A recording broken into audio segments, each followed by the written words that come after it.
thing in your nightmare, that thing that's holding you back, that thing that's dragging you down, that thing is you. You will not outwork me. And the whole gig is just a giant hustle. That's all it is. Life is just a hustle. That's all life is.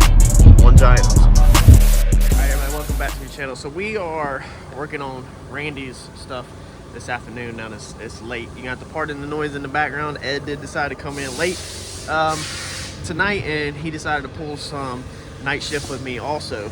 So he's doing his own project and I'm doing mine, but we are doing Randy's all steel, all glass doors tonight. So I'm gonna briefly just kind of run over these in case you're trying to do maybe a set of doors for your car. If you are trying to go all steel, all glass, and you kind of want to see how a set is done, I'm going to show you what it's doing. Now, I'm not doing anything extra than was already done to these. Jason Braswell gave these to Randy, and they've already been gutted on the inside. If they were my doors, we would be doing a whole lot more to lighten them, and this video would be extremely more interesting. But I have a lot to do. So it's Monday afternoon, and Randy thinks that he might be trying to make a race by this weekend, and so I have to completely get 2 junkyard doors shiny red along with everything else before like Friday. So we have to go. All right, so for the people that know what Fox body doors look like, this one's for you, I guess, because I don't know what's going on here. The inside is cut out terribly, ridiculously. The cuts are crazy crooked. Part of me wants to clean them up. I might go ahead and clean them up real fast. But yeah, I don't know what's going on with this. I guess this is a rod from the factory that everything goes up and down on. It looks like somebody has put a self-tapping screw through it. So it looks like they've took the regulator out, pushed the glass up in there, and simply just put a screw through that. I would put an L bracket on that, so I'd go to Lowe's and get me an L bracket, and I would either rivet or drill my L bracket to here and then to here, maybe one on both sides, and you'd be good, and you know, you'd be good to go. And then that way you could literally just unbolt your L bracket, and then this thing would still slide down versus having this screw in there. But I mean, I guess if it works, it works. I'm not here to make improvements. I'm here to just make them shiny red, literally. So I'm not doing it. I'd also come through your bottom, and I drill hole saws all through this. So my door, I've never showed y'all. I've showed bits and pieces of my door, but my door has hole saws all through the bottom of it to cut weight out of it, because I cut a lot of weight out of mine too. I'd also not leave this in here. So these plates right here that are cut, I would not leave them in here. I would come right here. All it is a couple of spot welds, in case you don't know. Start grinding this, and then you'll see your spot welds, and just drill your spot welds out, and then slip that bar out, because there's a couple ounces still sitting in there, you know, right there from the factory. So I'd get them out, you know, go from there. Now, I'm not cleaning this up. Randy actually told me not to paint from here up. We're literally just gonna redo this with black spray paint. He said he don't think these are gonna be his permanent doors, and they're just gonna be temporary. So I'm just gonna do as I'm instructed and try to get this stuff out. So first step I'm gonna do is we're gonna go ahead and get the door handle off, I guess, out of here. We're gonna strip this thing down for paint, basically. Man, you can barely even move that thing. Strip the door handle down, strip the mirror down, strip the rubber dingly thing out, and we will probably leave these in. We might take them out. We'll see if these screws turn. If these screws turn really easy, we'll take them out. And then the door handles, I guess I'll go ahead and take them out too, because they're pretty easy to get to from the backside. So I'll grind them out and pull the door handles, pull the locks out and everything, and we'll just have to reassemble it, unfortunately. Randy told me that these don't have to be perfect, but it's really hard for me to paint this stuff and not take it apart. So let's go.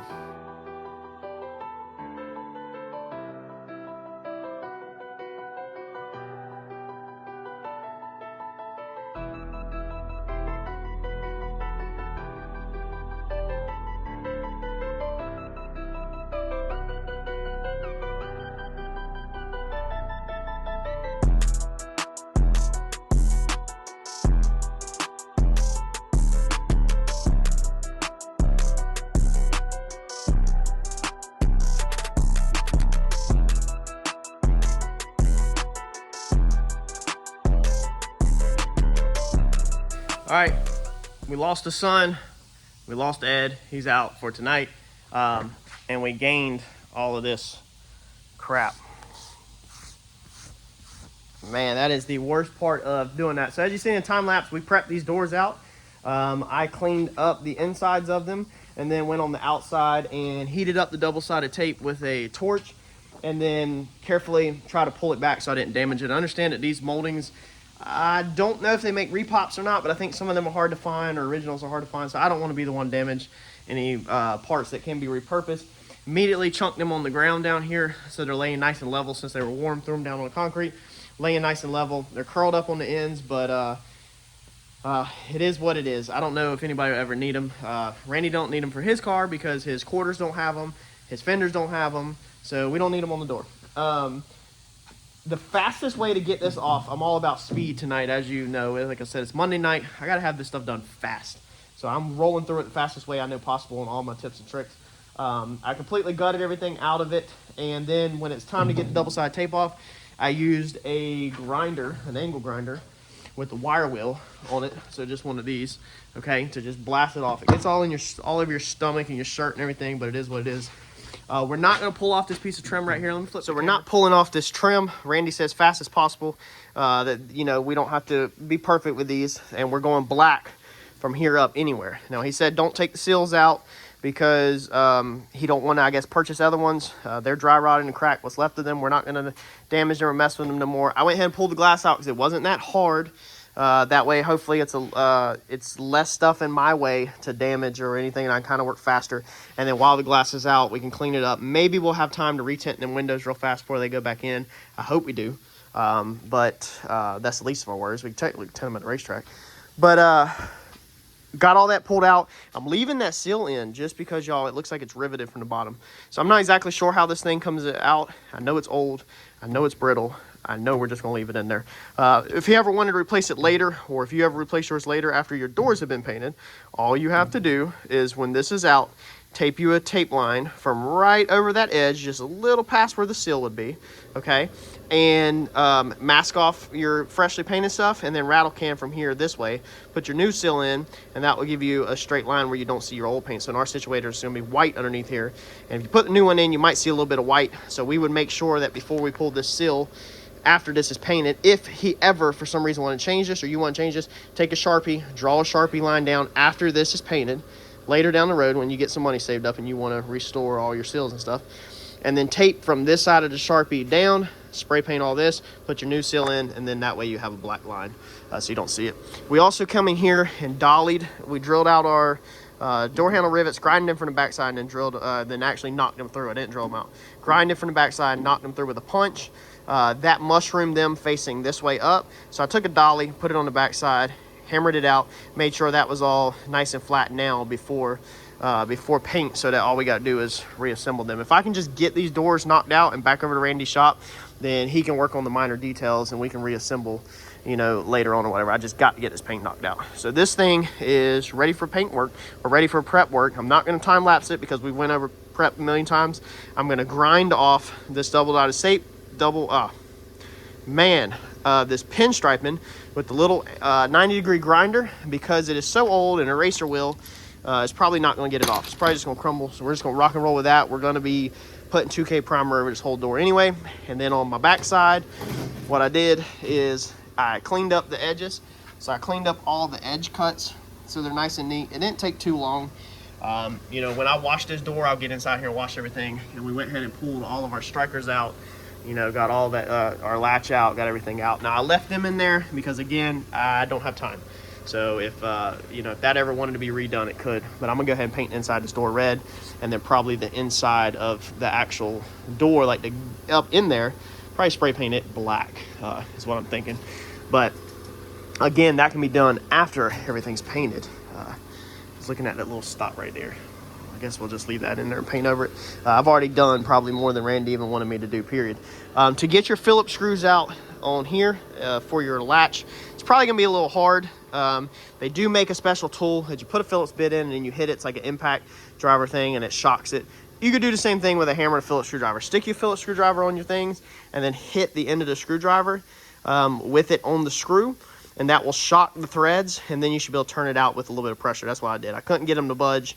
I shocked all 3 of them with a sledgehammer and a Phillips screwdriver, and then was able to back them out. Don't hit them so hard that you bend the sheet metal, but give them a pretty good whack, and then you can turn them out. If you need a little bit more leverage on your screwdriver, if you don't have a lot of nice tools at your house, take your Phillips screwdriver, take your pair of channel locks, lock it on, and bam, now you got a little bit more leverage on it. So to get the double side tape, or the double side tape to let go of the molding, I also heated up it a little. So basically, if this is where the molding stops, and I basically put the heat right here to it. So I was heating the metal where it was rolling under the molding, and not actually heating the molding itself. That way, if you heat the metal, then the heat travels under the double side tape and hopefully lets it loose, which is what it did. I apologize. Extremely fast, but again, like I said, I have got a ton to do, more than I can even handle on this thing, and I'm trying to knock it out really fast, but still get y'all content instead of just ghosting y'all. Get all through with it and then regret not filming. So I'm trying to pause and do some filming. So we're gonna finish. I'm gonna roll straight through all the body work because we've already went over that in other videos a million times. We've went over the sanding, we went over the dents, we went over dolphin glaze, we went over primer. This is just getting 2K primer, no epoxy primer. We went over the painting. We went over all of that. I'll probably show steps, but we're not going to go in details. If you want details on it, go back to the Chicago Grudge Car playlist. I've said this a million times in recent videos because I want to make sure I reach all my new subscribers and let them know Chicago Grudge Car playlist. Go to my channel, go to the playlist, find the Chicago Grudge Car, and that is a whole Fox body, start to finish, repaint, restoration basically of appearance, that you can follow along with and learn step by step of everything. We went over a ton, including bodywork, primer, painting, taping, masking, back taping, face taping, etching primers, like rivets, Zeus rails, fitting a hood. A ton of information is in that playlist. Go check it out. I'm gonna go sand. Before I start sanding this door, we're gonna go ahead and take our guide coat, which I went over in a ton of other videos too, and we are gonna put guide coat all over this door. So as I'm sanding it, I'll be able to see all the dents and where I need to get. Now what I'm gonna sand this with is gonna be 80 grit. It's really rough, but I want it to really tear this door up. So I want it to tear this old paint up. That way, we got some good stuff to adhere to with our new products. Guide coat is going to be, what is that? 38203 sim. Let's roll. All right, so I got a lot of this already gutted out real fast. You can see somebody's already changed the door handle on this one because they have bolts in there. They're loose. They should have had lock washers on them or nylon nuts, but somebody did them, at least put bolts in them, just didn't do it right. So on the bottom of the door, you can see the issue right here. This is damaged. So that thing has been dropped, clobbered up pretty bad. So I'll show you here in 1 second what we're gonna do about that. If you have a dented bottom of a door, also what you can do to try to get that straight. I'm gonna go ahead and cut my edges around this and clean this up like we did the other one. Now on this one, it was ripped right here already. I need to weld it up, but y'all, man, I really don't have time to do all this, man. It would have been amazing if I had somebody else here helping me, because like somebody right now literally could be slinging body filler on this one and sanding it out. I've got this all sanded down on 80 grit. But I need somebody to do these dents right here that I have marked and then block them out. There's really nothing in the top that needed it. I think primer will get everything up there, but I wanted to hit them. But one-man show, so I'm doing the best I can. I don't know if, man, I really need to weld it up, but I just don't know if I'm going to have time. We're going to focus on the body work tonight. I know it only take a second, but it's still the fact of setting the welder up and grinding it, cleaning it up, bending this back, because this is tweaked all up, so I don't know if y'all can see that. That side's down low, this side's up, it's been ripped. Pretty nasty. All right, so this is how we go straighten the bottom of our door up. Straight up, this is how we're gonna do it. Hold on, let me grab something. Put it on the ground. I don't have nobody to help me, so I got it on a jack stand over there. Now I need to pick it up probably a little bit more. You kind of want this lip right on the edge of the ground like that. We're gonna go ahead and hammer this.